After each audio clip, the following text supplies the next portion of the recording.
گائے کا عجیب واقعہ اور مردہ کیسے زندہ ہوا۔ مکمل اردو ترجمہ۔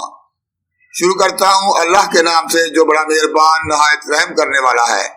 اور یاد کرو جب موسیٰ نے اپنی قوم سے کہا بے شک اللہ تمہیں حکم دیتا ہے کہ ایک گائے ذبح کرو، وہ کہنے لگے کیا تم ہم سے مذاق کرتے ہو؟ موسیٰ نے کہا میں اللہ کی پناہ مانگتا ہوں کہ جاہلوں میں سے ہو جاؤں۔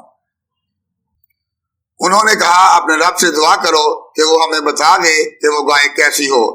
موسیٰ نے کہا اللہ فرماتا ہے کہ وہ نہ تو بوڑھی ہو اور نہ بالکل کم عمر، بلکہ ان دونوں کے درمیان ہو۔ اب جو حکم دیا جا رہا ہے اس پر عمل کرو۔ انہوں نے کہا اپنے رب سے دعا کرو کہ وہ ہمیں بتا دے اس گائے کا رنگ کیسا ہو۔ موسیٰ نے کہا اللہ فرماتا ہے کہ وہ گائے زرد رنگ کی ہو جس کا رنگ بہت گہرا ہے، وہ گائے دیکھنے والوں کو خوشی دیتی ہے۔ انہوں نے کہا اپنے رب سے دعا کرو کہ وہ ہمیں صاف صاف بتا دے کہ وہ گائے کیسی ہو، کیونکہ بے شک گائے ہم پر مشتبہ ہو گئی ہے، اور اگر اللہ نے چاہا تو ہم ضرور ہدایت پا جائیں گے۔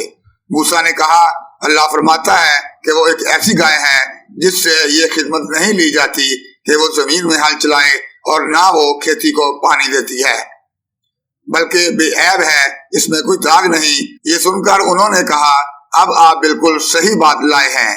پھر انہوں نے اسے ذبح کیا حالانکہ وہ قریب تھے کہ نہ کرتے۔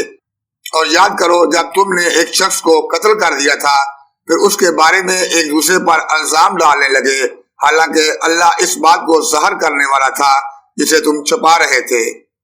بس ہم نے کہا اس ذبح کی گئی گائے کا ایک ٹکڑا مقتول پر مارو، اسی طرح اللہ مردوں کو زندہ کرے گا اور وہ تمہیں اپنی نشانیاں دکھاتا ہے تاکہ تم سمجھو۔ دوستو یہ ویڈیو ان لوگوں کے لیے ہے جو قرآن پاک کو سمجھ کر پڑھنا چاہتے ہیں۔